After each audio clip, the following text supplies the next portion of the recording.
Bonsoir les amis, j'espère que tout va bien chez vous. J'ai honte les amis, j'ai honte que la Juventus, pas qu'elle ait gagné, mais j'ai honte parce que je me réjouis d'une équipe que je sais même pas comment prononcer son nom.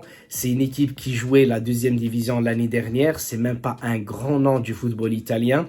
Aujourd'hui la Juventus a gagné 2-0 et non 3-0 parce que je m'attendais que Dybala marque ce penalty à la toute dernière seconde.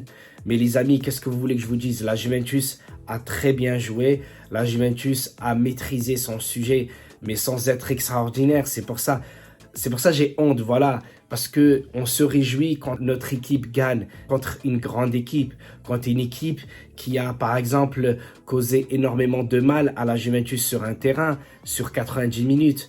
Mais pas contre une équipe qui a eu une seule occasion. Et elle était malchanceuse, cette équipe, parce que l'action, elle se conclut sur un poteau et après, le ballon, il sort. Donc, du coup, j'étais pas dégoûté, mais je me suis dit, voilà, la Juventus a gagné, c'est super. Pourquoi je ne suis pas extrêmement content pour cette victoire de la Juventus sur le terrain de Salernitana, si je l'ai bien prononcé? Tout simplement parce que la Juventus nous a tellement déçus cette saison que si elle avait très bien commencé le championnat et qu'elle était première voire deuxième en championnat, ce match-là, j'aurais été très content puisque j'aurais dit c'est 3 points très importants pour le titre. Mais là, les amis, c'est quoi? Elle revient à la Juventus à 7 points de la 4e place.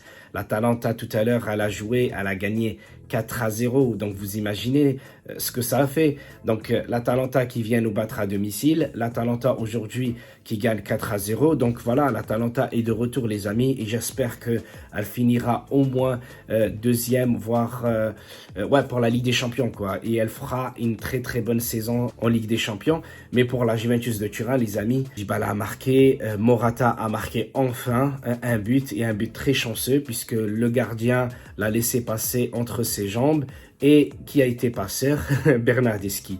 Ce qui m'a un peu déçu, c'est un peu Kulusevski. C'est un match où tous les joueurs devraient tenter leur chance, mais à fond. Pourquoi? Là, tu joues contre une équipe qui n'est pas à ta hauteur. Donc, forcément, tu as beaucoup plus de chances de marquer des buts comme celui-là de Morata, parce que c'était à peu près un but gag pour moi, parce que le gardien, je vais dire, c'est pas là où il doit écarter ses jambes, puisque Morata, il était allé à 50 cm de lui. Il fallait pas se louper, parce que autrement, tout était fermé pour qu'il puisse marquer. Donc, il était au premier poteau, le gardien, donc il pouvait pas marquer.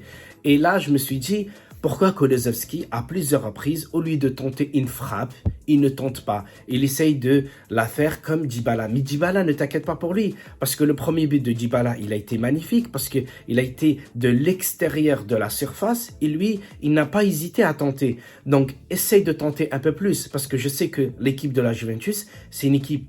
Cette saison, elle est très jeune. Même les remplaçants qui sont rentrés tout à l'heure, ils sont jeunes. C'est bien pour l'avenir, mais il faut confirmer. Par exemple, quand je vois, par exemple, Locatelli, pour moi, c'est une bonne saison. Mais j'espère qu'il continuera encore à progresser. C'est comme Tonali avec le Milan l'année dernière. Ce n'était pas le Tonali qu'on attendait, mais cette saison, il met Bennacer sur le banc. Donc, vous voyez, c'est ça qu'on doit avoir. On doit avoir certaines confirmations de certains joueurs. Comme malheureusement, il n'était pas là aujourd'hui, Chiesa. Mais Chiesa, j'attends énormément de lui puisque c'est un joueur où il a gagné l'Euro. Donc peut-être il ne le gagnera plus jamais de sa vie.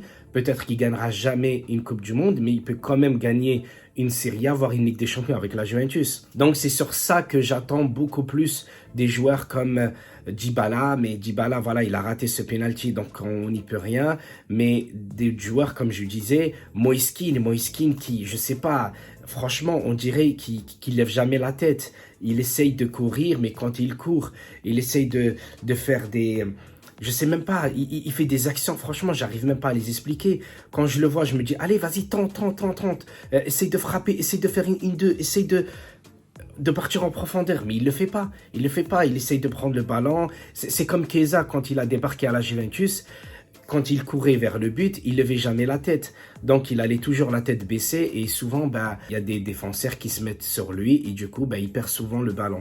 Donc voilà les amis, j'espère que j'ai tout dit ou presque. J'ai fait une vidéo sur FIFA mais malheureusement, j'ai packé que des joueurs lambda, donc j'ai pas voulu la poster, mais je compte très bientôt poster d'autres vidéos. J'espère vous revoir très bientôt les amis. Je vous embrasse tous. Je vous dis à très bientôt. Allez, ciao, ciao.